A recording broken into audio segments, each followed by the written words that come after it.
Di balik ketinggian dataran Lembang, tepat di punggung Gunung Putri, terdapat sebuah bangunan yang dari kejauhan tampak seperti sarang elang. Tersimpan di antara pepohonan yang rapat dan hampir tak terlihat, ada sebuah benteng tua peninggalan kolonial.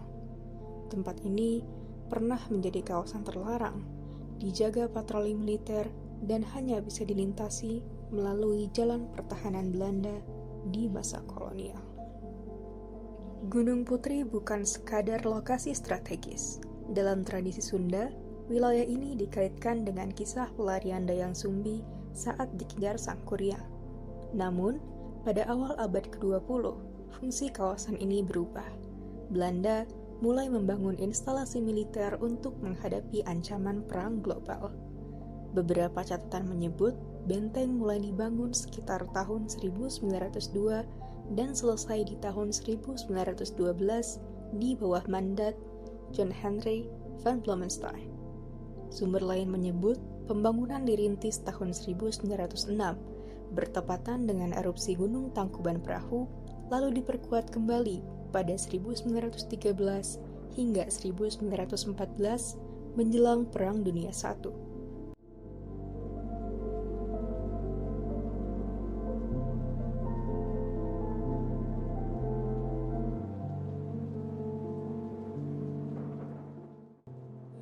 Itu kan yang tahu sendiri kan, Belanda itu menjajah di negeri kita yang udah berapa tahun yang lalu gitu. Nah pada sekitar tahun 1900-an mungkin dia punya feeling, punya inisiatif bahwa mereka menjajah kita itu suatu saat akan diganggu orang. Ya, misalnya seperti ada negara lain yang tidak menjajah Indonesia atau menyerang mereka, atau tentara-tentara pejuang negara kita. Nah akhirnya Belanda membangun tempat penyimpanan pasukan, yaitu pasukan di bawah tanah nih. Nah sebetulnya itu dulu bukan untuk pertahanan aja nih, karena di sini ada kaki Tangkuban Perahu. Kebetulan pada tahun 1908 itu aktif, akhirnya itu kan dibikin untuk evakuasi masyarakat. Jadi benteng Belanda itu dibangun selain untuk pertahanan,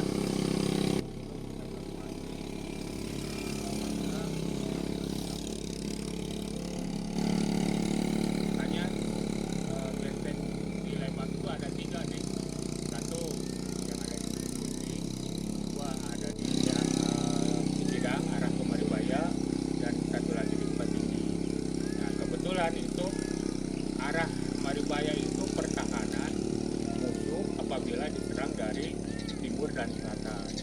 Nah terus yang di Sukattinggi itu serangan dari barat dan selatan. Nah posisi yang di Gunung Putri itu kebetulan untuk cadangan dari arah utara.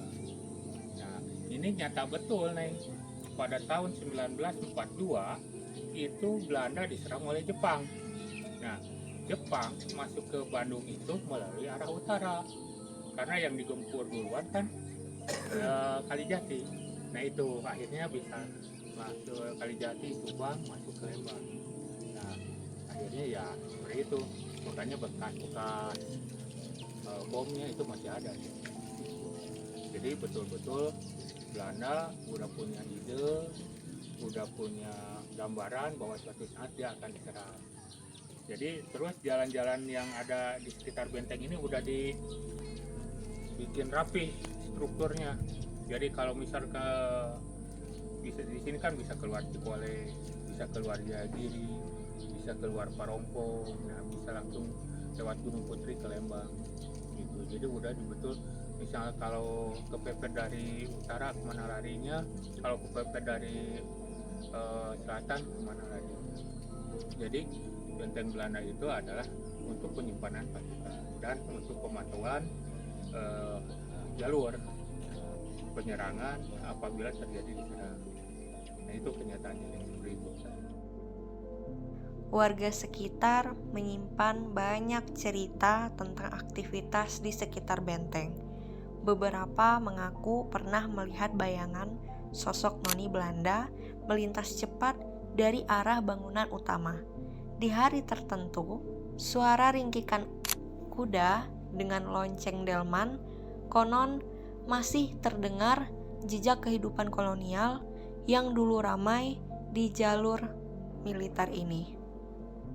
Memasuki 1940-an, intelijen Belanda memprediksi bahwa Jepang yang semakin agresif di Asia akan menyerang Jawa dari arah selatan.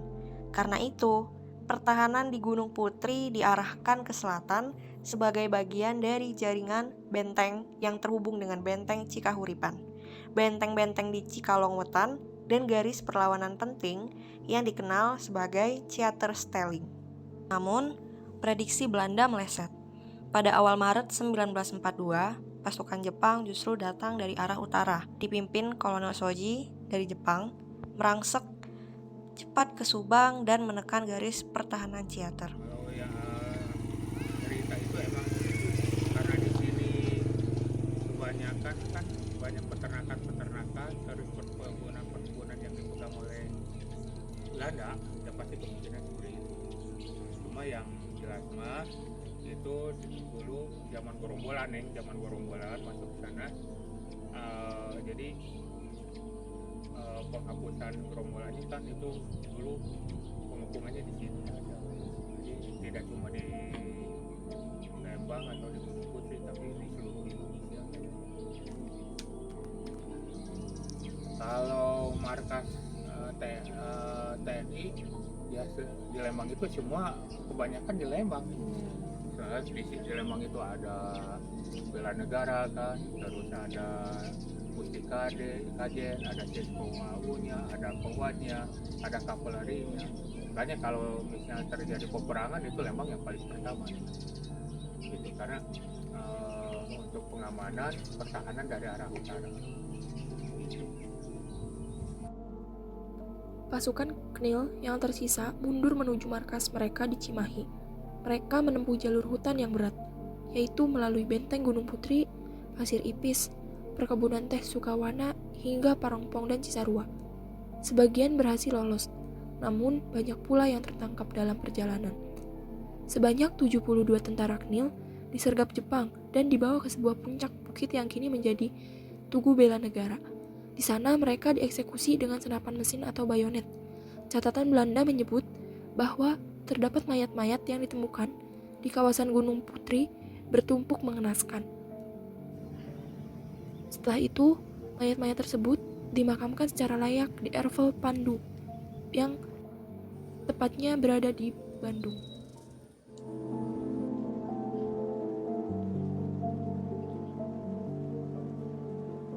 Benteng Gunung Putri ini menyimpan 3 lapis sejarah, yaitu legenda kuno, pertahanan kolonial, dan tragedi perang. Dari perjalanan yang kacau hingga eksekusi 72 tentara KNIL, semua jejak itu berakhir di tempat yang sunyi ini. Kini bentengnya masih berdiri, namun tidak terawat. Ilalang menutup banyak sisi, dindingnya dipenuhi vandalisme, dan suasana heningnya menyimpan sejarah yang tetap menempel di setiap sudut.